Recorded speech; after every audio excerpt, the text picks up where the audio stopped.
दादू report Wasif आज़ाद सूमरो। दादू में आल लगारी इताद association दादू ज़िले के अॻवाणनि मोहरम लगारी माशूक लगारी ऐं ॿियनि पारां कोटड़ी पुलिस ख़िलाफ़ एहतजाजी मुज़ाहिरो करण बाद दादू प्रेस क्लब में प्रेस कॉन्फ्रेंस कंदे दायूं आहे त कोटड़ी पुलिस SHO ख़ैर मोहम्मद मलाबे नाचवाज़ नौजवान आमिर लगारी खे 3 ॾींहं अॻु गुम करे ऑफ फ्राई करे छॾियो, जॾहिं त कोटड़ी में पुलिस जे ख़िलाफ़ एहतजाजी मुज़ाहिरो करण खां पोइ मुज़ाहिरनि सां कोटड़ीअ जे DSP ॻाल्हायो त असां एहतजाज ख़त्म कयो। उन बावजूद SSP ॼाम शोरो जे हुकुम ते राति देर सां पुलिस अटाला मोकिले असां घरनि ते कूड़ो रेड करे बेगुनाह 4 माण्हू खणी विया।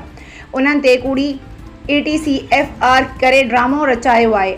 असां आल लगारी क़ौम ऐं ताव पखड़ियल आहे। हिननि चीफ जस्टिस वज़ीर आला सिंध IG सिंध DIG हैदराबाद खां मुतालबो कयो आहे त असांजी आमिर ऐं 4 माण्हुनि ते कूड़ी FIR ख़त्म कराए वञे, न त ॿी सूरत में पुलिस ख़िलाफ़ कानूनी कार्रवाई करे इंसाफ़ फराहम कयो वेंदो, न त ॿी सूरत में सॼे सिंध में एहतजाजी मुज़ाहिरो कयो वेंदो।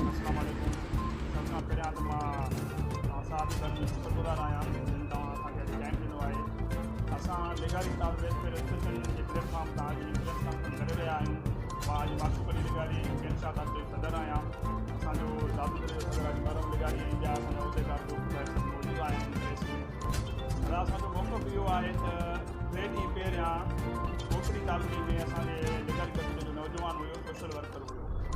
उनखे SHO ख़ैर मोहम्मद मला जेको थर्ड एरिया जो SHO आहे, उन्हनि बिना जवाब गिरफ़्तार करे 2-3 ॾींहं थाने ते लाकअप करे रखे छॾियो।